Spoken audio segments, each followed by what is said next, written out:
Hey everybody, welcome to another episode of Classes of Mail. My name is Alan Gigax, and hopefully today we are going to finish Article 41. I don't know, there's a lot of memos at the back end of it, and I don't know if I have what it takes to get through all of those. But we should at least finish 41.4, 41.5, and a good chunk of the memos, and we'll see. We'll see how far we get. All right, so let's get started. Section 41.4. Section 4, City Carrier Transportation Drive-Out Agreements. It is agreed by and between the United States Postal Service and the National Association of Letter Carriers that the following terms and conditions represent the basic understanding of the parties as to the administration of transportation agreements, drive-out, of city carriers for the period of this agreement. The furnishing of a vehicle by a city carrier for transportation to and from the route shall be voluntary. No carrier may be coerced into furnishing a vehicle or carrying passengers or relays without the carrier's consent. A written authorization, Form 1311, shall be executed by the installation head in every instance, with a copy of said authorization to be retained by the installation head and the carrier. Carriers should not drive their cars to and from the route for their own personal convenience. 2. Reimbursement to a carrier who provides a vehicle shall be determined locally by written agreement between the carrier and installation head and shall not be less nor more than the sum of the amounts computed under each of the factors listed below as applicable to the individual case. 3. All carriers furnishing a vehicle for transporting themselves, passengers, and mail to and from the assigned routes shall be reimbursed on a mileage zone basis as follows. A. For transportation of carrier and carry-out swing from delivery unit to beginning of route when distance is 1/2 mile or more from end of route if route begins less than but ends more than 1/2 mile from the delivery unit. Reimbursement rates. And there's a chart here. You can go and look at that chart if you want. It is on page 41-37 that describes how much the carrier gets reimbursed. And that chart is A. B. When carriers use their vehicles as transportation for distances more than 1/2 mile between segments of a route or routes, they will be reimbursed 60 cents for each such movement. C. 60 cents for each mail relay carried up to a maximum of $3 daily. D. 60 cents per authorized ride for each carrier or supervisory passenger. And E. 30 cents for each article transported longer than the size required to be delivered by foot letter carriers, 2 pounds. Article 41.4.3.E. Prior to the 1978 National Agreement, article was parcel. The change was made so that the provision would apply to all classes of mail. 41.4.3.F. F. Part-time flexibles providing auxiliary assistance on one or more routes shall be paid at mileage zone rates indicated above for the first route served, plus 60 cents for each additional authorized move of 1/2 mile or more. 4. Carrier agreements in effect which provide allowances more favorable than those provided by the schedule in subsection 3 above shall continue in force for the duration of this agreement unless terminated by either party upon 30 days written notice or reassignment of the carrier. See memo page 235. CCAs may not enter into city carrier transportation drive-out agreements as defined in Article 41.4 of the National Agreement. However, Memorandum of Understanding regarding use of privately owned vehicles applies to CCAs.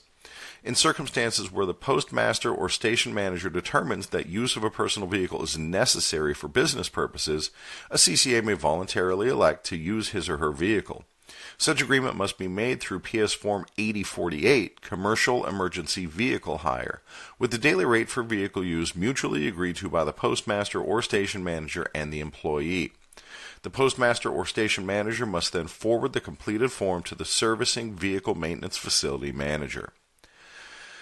41.5, Section 5, the final section. National Joint City Delivery Committee. There will be established at the national level a Joint City Delivery Committee. The committee will be comprised of representatives of the employer and 5 union representatives appointed by the president of the NALC and will meet for the purpose of advising on problems affecting city delivery service and to present suggested changes and improvements in operating procedures. Such meetings will be held semi-annually at Post Office headquarters. Agenda items shall be exchanged 15 working days in advance of the scheduled meeting, and written minutes shall be kept of all such committee meetings. The City Delivery Committee shall receive notice of any proposed changes in any instructional booklet regarding the mail count and route inspection and adjustment system. Recommendations of the NALC representatives will be considered and may be adopted by mutual agreement of the committee, provided they are not in conflict with the national agreement. And now we get to the memos. So, this first memo is a memo between the USPS and the NALC regarding router carrier craft. 1. Router is a Grade 1 city letter carrier assignment. 2. Router consists of casing, routing, and sequencing of mail for a specific group of routes. Assignments may include specific street duties as reflected in the assignment posting. 3. Router assignments shall be formed and bid as full-time duty assignments. Part-time router work assignments may be utilized consistent with 4 below. 4. The number of full-time router assignments shall be determined consistent with Article 7, Section 3 of the National Agreement. 5. The notice inviting bids shall include a listing of routes for which routers' duties will be performed by the posted assignment. 6. A router may be temporarily moved from his or her bid assignment only in, quote, unanticipated circumstances, end quote, pursuant to the provisions of Article 41, Section 1.c.4 of the National Agreement. 7. A Grade 1 replacement router may be utilized where practical to cover the non-scheduled days of other router assignments. Date, November 21st, 2001. And here is a memo between the USPS and the Joint Bargaining Committee regarding that. If for those of you that don't remember, that's the APWU and NALC bargaining together. Regarding Training Committee, the Postal Service reaffirms its commitment to provide employees with training consistent with organizational needs. Additionally, the Postal Service recognizes the desirability of affording employees opportunities for self-development and will make training programs available to meet such needs. The Postal Service will afford the unions at the national level the opportunity to discuss concerns about specific training opportunities or programs. A joint committee on training is hereby established at the national level, which will consist of representatives of both parties. The committee shall meet to discuss matters of mutual interest and benefit related to training programs and opportunities. The Assistant Postmaster General, Training and Development Department, shall be the employer's chief representative on such committee. The committee may consider and develop pilot programs, improve training methods and strategies, and other matters related to employee training and educational opportunities. Issues concerning local training and educational opportunities, including the use of postal facilities for non-compensable training in college-accredited courses, publicity of self-development training opportunities, and other training and educational matters of mutual interest and benefit are appropriate subjects for resolution at local labor management committee meetings. Consistent with established regulations and operational needs, the Postal Service will give consideration to requests for leave without pay by employees for training and educational purposes. Their opportunities, I should say. The parties agree to consult at the national level to define which specific training courses and or programs are job-related and those which are self-developmental, including the conditions in which a particular course or set of courses could be either. The parties further agree to initiate such discussions at the national level within 90 days of the effective date of this agreement and to jointly pursue agreed-upon strategies and initiatives. Dated July 21st, 1987. And next we have a memo between the USPS and the American Postal Workers Union. I wonder why that's in here. Well, I'm going to read it. Regarding use of privately owned vehicles. The parties agree that the following represents the policy of the U.S. Postal Service and the American Postal Workers Union concerning the furnishing of privately owned vehicles, POV, by employees of the crafts represented by the APWU. No craft employee represented by the APWU may be coerced into furnishing a vehicle or carrying passengers without the employee's consent. The use of a personal vehicle is the decision of the employee, and it is not the intent of the parties to discourage such use of personal vehicles when transportation is needed from one postal facility to another or in the completion of the employee's assignment. When an employee begins his or her workday at one postal unit and is provided transportation to another unit to complete his or her tour of duty, that employee will be provided with transportation back to the unit where his or her tour began if transportation is needed. If the employee ends tour at the new location, If the employee ends tour at the new location, the return trip will not be on the clock, but transportation will be provided promptly by management upon request. Date July 21st, 1987, and somehow the preceding memorandum applies to city carrier assistant employees. All right, the next memo it is a settlement agreement between the USPS and the NALC regarding segmentation. The United States Postal Service and the National Association of Letter Carriers, AFL-CIO, in joint discussion and consultation, have agreed on a set of principles governing the implementation of the segmentation concept as provided in the M39 Handbook. See attachment. These principles will ensure the efficiencies and effective implementation of the segmentation concept and ensure the fair and appropriate utilization of letter carriers in the performance of the work involved in segmentation. Statement of principles. Segmentation of mail can efficiently be processed on automated or mechanized equipment. Let me read that again. Statement of principles. Segmentation of mail can efficiently be processed on automated or mechanized equipment. Such processing will be done by the craft designated to operate that equipment. A manual, tertiary, or delivery preparation operation is the manual sortation or preparation of mail that occurs after an incoming secondary operation and does not require memorization of distribution scheme items. A manual, tertiary, or delivery operation will be done by city delivery letter carriers, provided the mail is for city delivery routes or post office box sections served by these routes, and provided there is space available at the delivery unit. If space is not available and sortation is done at a general mail facility, a processing center, or any other postal installation or facility within the installation, letter carriers will perform the manual tertiary sortation at such facilities. An incoming secondary operation normally requires memorization of distribution scheme items and is one which results in mail being sorted to carrier routes, firms, box section, nixies, postage dues, and other separations necessary for the efficient processing of mail.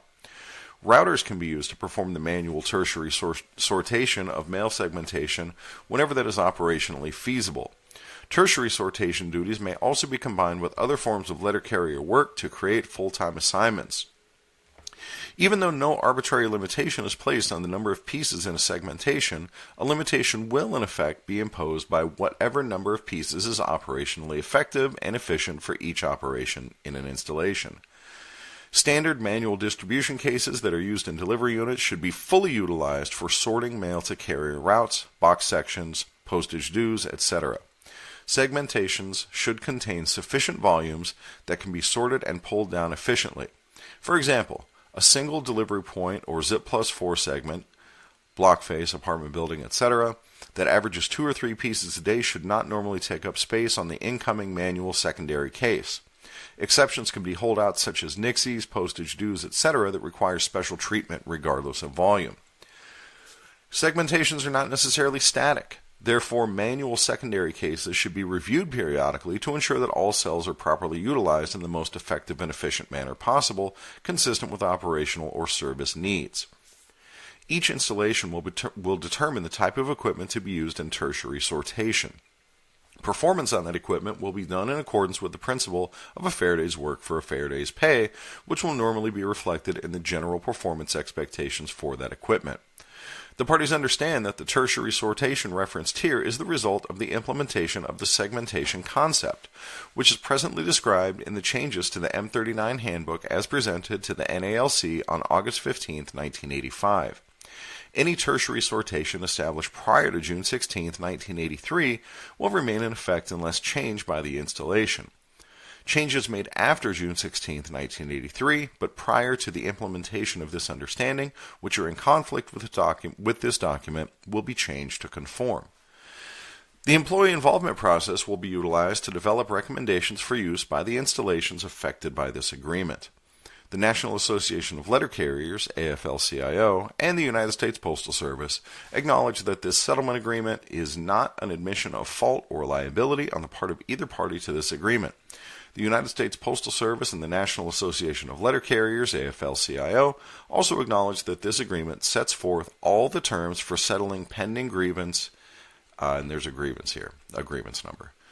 The parties agree to meet as soon as practicable practicable to resolve all other outstanding grievances involving segmentation in a manner consistent with this agreement.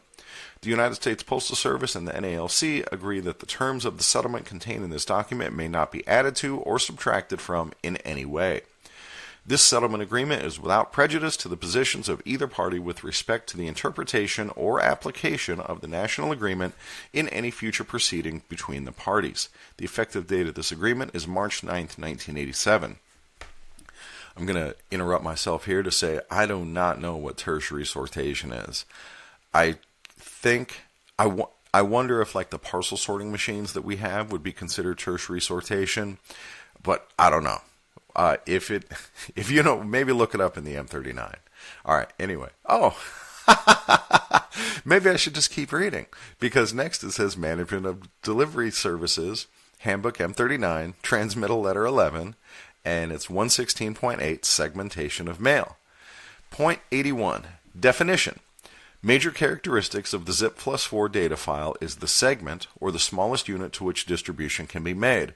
Segmentation is the sortation or preparation of mail into clusters or groupings for the purpose of achieving greater processing and or carrier sortation efficiency.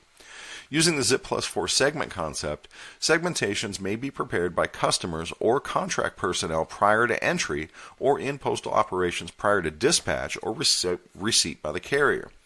Examples of segmentations include, but are not limited to, mail grouped by unique ZIP+4 grouped by unique ZIP+4 code, ZIP+4 block face, multi-tenant buildings, box sections including NDCBUs or individual addresses. Dated March 9th, 1987.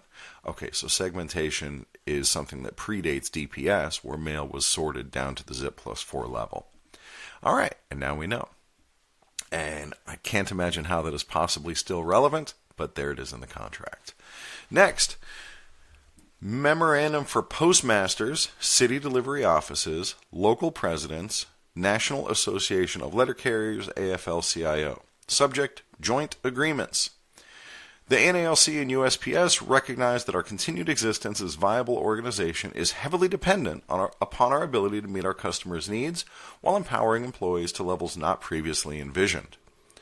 As many of you are aware, we have strived at the national level to obtain an agreement on the implementation of automation of letter mail on carrier routes. We agreed then, and we agree now, on 3 basic principles. Once again, I have to interrupt myself because the corporate language in some of this stuff, that we're going to empower employees to levels not previously envisioned. Boy, do you feel empowered? Man, I could just feel the power coursing through me. All right, if I keep doing this, I'm never going to finish. So here are the basic principles upon which we agreed then and we agree now. Provide the best service to postal customers, mailers, and recipients. Minimize impact on letter carrier craft employees. Create an opportunity for increased efficiency. Our mutual hope is that the following agreements will provide a basis for trust and cooperativeness, and that they will form a basis on which to satisfy our customers' needs. While each agreement may not accomplish all that each party may desire, collectively they will form the basis for a positive working relationship of mutual trust and respect, and the foundation for continued empowerment of all employees. Case configuration / letter-sized mail. This agreement provides for a standard definition of letter-sized mail and provides the guidelines for conducting route inspections when letter mail is cased into 4 and 5 shelf case configurations that have been established as a result of a joint agreement. Transitional employee issue resolutions. Provides information on the transitional employee and highlights areas of apparent disparity of interpretation where mutual understanding has now been reached. Further, this agreement provides that a joint booklet on the transitional employee will follow. X-Route Alternative. An optional alternative joint process is provided for preparing installations for future automated letter mail environment. This agreement has many unique features and should be reviewed in detail before deciding its applicability. Delivery point barcoding work methods. This agreement recognizes the substantial contributions that city letter carriers can make in the development of new work methods. It provides a 5-step process that ensures a review of alternative methods and continued upgrading of work methods as the process evolves. Route adjustments, the future. The parties have fashioned an agreement that provides clear guidance on procedures to be followed when preparing route adjustments for letter mail automation in delivery units not selecting the X route alternative. Hempstead Resolution, the past. We are remanding all pending grievances on route adjustments to the local parties for resolution. The parties will be guided by the principles of the above-cited agreements and must take into consideration the following factors. Was there a current event? That is, were the routes out of adjustment? How far in advance was the future event that was used to adjust the route? The parties have made no determination as to the appropriate time period. What was the projected timing of the upcoming event? What was the basis for determining the effect of the future event? How certain is that future event? As you review each case, you will find that either management pre-planned properly and the current structure is within the purview of this agreement, therefore the current structure is valid, or management pre-planned inappropriately or timeframes have changed, negating the validity of the adjustment. It is your obligation to make these joint determinations and to decide what remedy to apply and how to fix the problem if one is discovered. The parties should consider the impact of any decision on our employees who serve our customers and the impact on the customers which they serve. If the parties cannot resolve these cases, they may be appealed to regional arbitration. Date September 17th, 1992. And here is a memo between the USPS and the NALC, resolution of issues left open by Mittenthal Award of July 10th, 1992. Current events and adjustments. A current event is defined as a route or routes which are shown to be out of adjustment by a recent route inspection and evaluation. All current adjustments to existing routes will place the route on as near an 8-hour daily basis as possible in accordance with Handbook M39. Adjustments near-term automation. When routes require a current adjustment and delivery point sequencing will commence within 6 months, management will adjust the routes using non-territorial, non-scheme change adjustments by the use of router assistance, segmentation, or permanent handoffs as outlined in the M39 Handbook, Section 243.21b. The 6-month period runs from the first day after the week of route inspection. Future events and adjustments. Automation. Management may utilize the results of a recent route inspection and evaluation to estimate and plan route adjustments, including realignment of assignments, that will be required by a future event which is to take place within 18 months. Management must provide documentation to the local union to support the deployment if they intend to plan the adjustments for a future event. The planned adjustments for future events will not be implemented until automation is online and operative. Management may implement the planned adjustments if the actual percentage of DPS mail received at the unit is within plus or minus 5 percentage points of the targeted, in Step 1, level. Should the actual percentage of DPS mail be outside these limits, then management must recalculate the estimated impact on carrier routes based on the actual percentage of DPS mail being received at the unit. The results of the recent route inspection and evaluation will be used to determine a new impact and construct a new plan of management, or management may wait for the plan levels to be received. The 18-month period runs from the first day after the week of route inspection. For purposes of this agreement, a future event is defined as mail being received at a delivery unit in DPS order. Within 60 days of implementing the planned adjustments for future automated events, the parties will revisit those adjustments to ensure that the routes are as near to 8 hours daily as possible. Both the planned adjustments and subsequent minor adjustments that may be necessary to ensure compliance will be based on the most recent route inspection data for that route. However, if the future event occurs after the 18-month time limit expires, a new mail count, route inspection, and evaluation must occur unless the local parties agree otherwise. Methodology. So there's a big section here that describes how these route adjustments are going to be implemented once DPS kicks in, and I really don't think it's worth going over, so I'm going to skip past it. And then the last thing is pending grievances, and they'll deal with that. All those get remanded. So that was dated September 17th, 1992, and I have no idea how that could possibly be relevant to us today. So if you want to see that chart for whatever crazy reason you have, or that way that they did the adjustments, it's on page 41-44. We're going to move on to another memo that is about this same change. Memorandum of Understanding between the USPS and the NALC regarding X-route alternatives. The parties have reached an agreement on an alternative route adjustment strategy, X-route. The decision to use the X-route concept is made on an installation-wide basis, even though inspections and planning for individual units/zones may not occur at the same time. In units with more than one delivery unit or zone, the planning process is repeated as each delivery unit/zone is inspected, assignments are evaluated, and adjustments are planned. X-route process. The X-route process is an alternative approach to route adjustment in preparation for automation. All right, again, this is the same thing. It's about what we're going to do when DPS finally comes, and this is so far behind us. So I am going to skip. All right, moving on. Here we have another memo between the USPS and the NALC. This one does not have what it's regarding. It just gets right into it. So here we go. The U.S. Postal Service and the National Association of Letter Carriers, AFL-CIO, recognize the importance of the work methods that will be used in a delivery point sequence environment. Dude. Okay, I'm skipping this one too.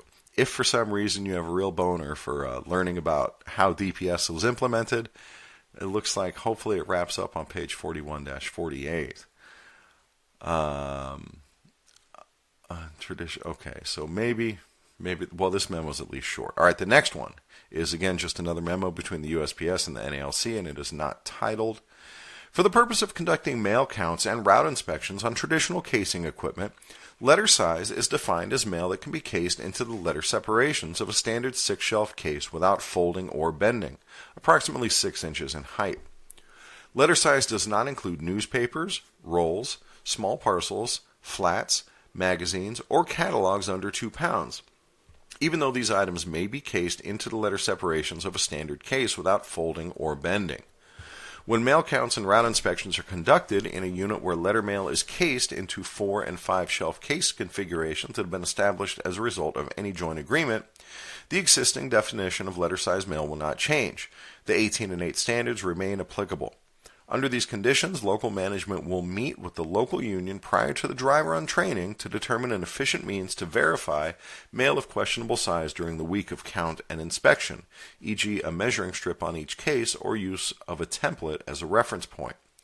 The acceptance by the parties of this approach to letter size definition and case configuration is without prejudice to the parties' rights under Article 34 of the National Agreement and shall not be cited by either party in the grievance or arbitration procedure or any other form which does not pertain to the implementation of this agreement. So once again, that's a complete waste of time because I was thinking like, oh, we have a good definition for what's a letter and what's a flat. And no, it only applies to this one specific case. Good times. All right. Next, memo between the... No, why is this stuff still in the contract? In what way is this possibly relevant? All right. It's above my pay grade to figure that out. Memo between the USPS and the NALC regarding transitional employees / part-time flexible conversions. 1. All part-time flexibles currently on the rolls will be offered an opportunity to convert to full-time regular status by November 20th, 1994. The conversion opportunity may be contingent on the PTF's agreement to move to an available full-time assignment during this period. However, it is the intent of the parties that any such requirement to change offices will not be utilized by management as a device to discourage conversions, and that inconvenience and disruption to PTFs will be minimized. PTFs will be converted to available full-time assignments in their current installation. If insufficient full-time assignments are available to accommodate all PTFs in an installation, the remaining PTFs will be offered the opportunity to transfer to available full-time assignments within the commuting area, and the local union will be provided a list of all such assignments. The local union representative will be responsible for ascertaining the preferences by use of seniority of the PTFs who decide to accept a conversion opportunity in another installation and for communicating that preference to management. If PTFs from different installations seek the same assignment in another installation, craft seniority will determine which PTF gets that conversion opportunity. If the foregoing process does not result in the offer of a conversion to all PTFs in an installation, the Postal Service will identify other conversion opportunities, including assignments outside the commuting area, during the conversion period. Any decision by a PTF to transfer to another office under this agreement will be considered voluntary. 2. In lieu of the DSSA analysis provided in the January 16, 1992 NALC Transitional Employee Arbitration Award, the parties will use the impact formula contained in the September 21, 1992 Hempstead Memorandum of Understanding to determine the number of TE hours allowed in a delivery unit due to automation impact. All such TEs will be separated in a delivery unit when delivery point sequencing is online and operational. 3. The parties further agree that in offices, automation impacted or non-impacted, where the number of PTF conversions exceeds the number of TEs allowed under the above impact formula, additional TEs may be hired to replace such PTF attrition. All such TEs will be separated from the rolls by November 20th, 1994. 4. All pending national grievances seeking conversions of PTFs will be resolved by offering the affected PTFs the opportunity to convert to full-time regular assignments on a priority basis pursuant to this agreement. This agreement is without prejudice to the positions of either party with respect to any interpretive issue. 5. The parties at the local level will meet to review the current TE complement and pending TE or PTF grievances as follows. The meeting will occur after the joint training and during the local meeting on Hempstead issues. The parties will attempt to resolve any pending grievances, including appropriate remedies for violations, if any. The Postal Service's liability, if any, will be limited to any TE hours in excess of that allowed by paragraphs 2 and 3 above, which occurred prior to the date of this agreement. If TE hours in a delivery unit exceed that allowed by paragraphs 2 and 3 above, management must, no later than 3/1/93, either 1. Relocate TEs to another delivery unit to stay within the allowable limits, or 2. Reduce work hours per TE so as to stay within the allowable limits, or 3. Remove excess TEs from the rolls. 6. The parties herein express the desirability of affording future career employment opportunities to TEs. Consistent with that view, the parties agree to jointly explore the feasibility of such career opportunities consistent with applicable law. And this is in the contract now. Why? I don't know. But at least now I know why they were called transitional employees. It's when we were making the transition to DPS. I guess that's something. All right. Next memo is regarding DPS work methods. Well, we're still working with DPS, so I guess I'll read this one. This Memorandum of Understanding represents the parties' final agreement regarding the October 8, 1998 Joint Work Method Study to determine the more efficient work method for city delivery routes in delivery units where DPS has been or will be implemented. This MOU is based on the results of a joint study conducted by the parties pursuant to Chapter 5 of Building Our Future by Working Together to determine the relative efficiency of the composite bundle and vertical flat casing work methods in a DPS environment.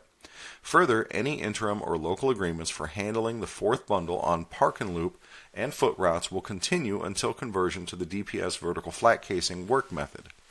In accordance with paragraph 3 of the October 8, 1998 Joint Work Method Study Agreement, the following are the parties' joint instructions to the field. 1. There continue to be 2 approved DPS work methods, the composite bundle work method and the vertical flat casing work method. Any other work methods must be approved by Postal Service headquarters prior to testing or implementation. 2. The parties have analyzed the results of the joint study and have determined that the vertical flat casing work method is the more efficient work method at all sampled percentage levels of DPS.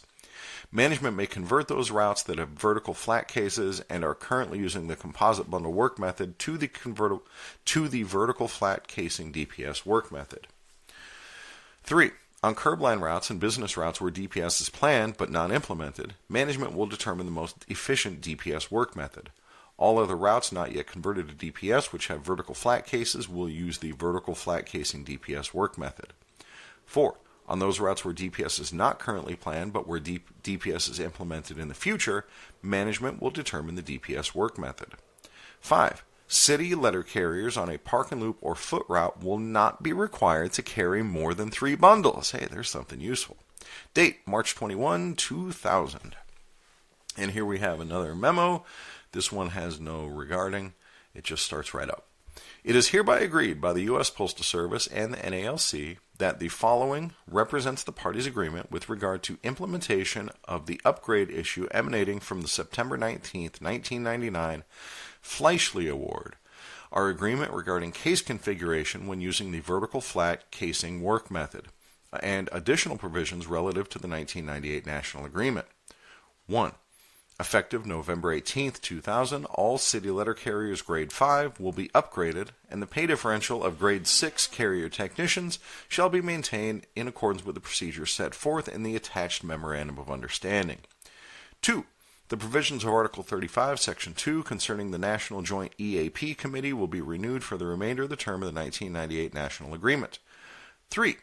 The Memorandum of Understanding regarding leave sharing, found on page 161 of the 1994 National Agreement, will be renewed for the remainder of the term of the 1998 National Agreement. 4.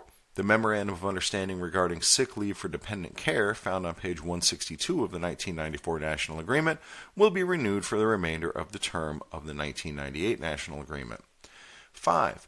The 30-day period of local implementation specified in Article 30 and the Memorandum of Understanding regarding local implementation will commence on October 2, 2000. 6. When management elects to reassess the case configuration of a route currently using the DPS vertical flat casing work method, or changes the DPS work method on a route from the composite bundle work method to the vertical flat casing work method, management will determine for each route whether 4, 5, or 6 shelves will be used. Date, March 21st, 2000. And here we have a pre-arbitration settlement with a citation number. The issue in these grievances is whether or not the Piece Count Recording System, PCRS, Post Office Street Time, POST, or the Delivery Operation Information System, DOIS, violate the National Agreement. After reviewing this matter, we mutually agreed to settle these grievances as follows.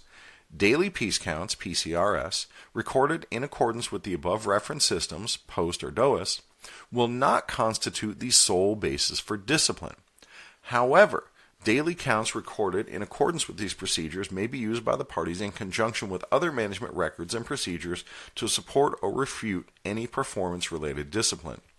This does not change the principle that, pursuant to Section 242.332 of the M39, quote, no carrier shall be disciplined for failure to meet standards, except in cases of unsatisfactory effort, which must be based on documented, unacceptable conduct that led to the carrier's failure to meet office standards. End quote. Furthermore, the pre-arbitration settlement, blah, blah, blah, provides that, quote, there is no set pace at which a carrier must walk and no street standard for walking, end quote. This settlement is made without prejudice to the parties' other rights under Article 9. This settlement is made without prejudice to the parties' rights under Article 19 or Article 34 of the National Agreement. It is additionally understood that the current city letter carrier route adjustment process is outlined in Subchapter 141 and Chapter 2 of the M39 Handbook. All those functionalities in DOIS which relate to the route inspection and adjustment process must be in compliance with these two parts of the M39 as long as they are in effect. It is understood that no function performed by POST or DOIS, now or in the future, may violate the National Agreement. Date, July 30th, 2001. All right, and on to the next Step 4 settlement.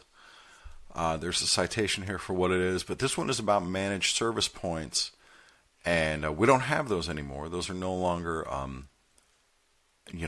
we don't have to scan those barcodes out on the street anymore, so I'm going to go ahead and skip that one. The next memo is about FSS implementation, which, as I understand it, FSS has now been discontinued, and so that is irrelevant. So I'm going to skip that one too. If I'm wrong and you really want to read about FSS, it's on page 41-53, and there's another one about FSS work methods on 41-44, and here's another one, FSS settlement. This one's really short. Let me read it just so that you get a sense of what we're missing here. Recently, our representatives met in discussion of the above referenced grievance. The issue in this grievance concerns the method of determining FSS impact and the associated employment of transitional employees. As a result of our discussions, it is agreed that the above referenced grievance is withdrawn and that this agreement resolves and closes all outstanding disputes at all levels of the grievance arbitration procedure concerning FSS impact and the associated employment of transitional employees. Date July 30th, 2007. And the terms of the settlement became effective September 11th, 2007, with the ratification of the 2006 to 2011 National Agreement. Yeah, that's completely irrelevant. All right, next is another FSS settlement, which I get to skip. And here we go, the next one. Carrier Optimal Routing Core Settlement. And there's a citation number. After reviewing this matter, the parties agree to the following. The Carrier Optimal Routing Core process is a management tool to assist with the adjustment of letter carrier routes pursuant to Chapter 2 of Handbook M39. No components of the core program or application of the core process will be inconsistent with the route inspection, evaluation, or adjustment process found in Chapter 2 of the M39 Handbook. Should the Postal Service develop core for use in the minor route adjustment process, related components of the core program or application of the core process will be consistent with the specific minor route adjustment process formula in Section 141.19 of Handbook M39.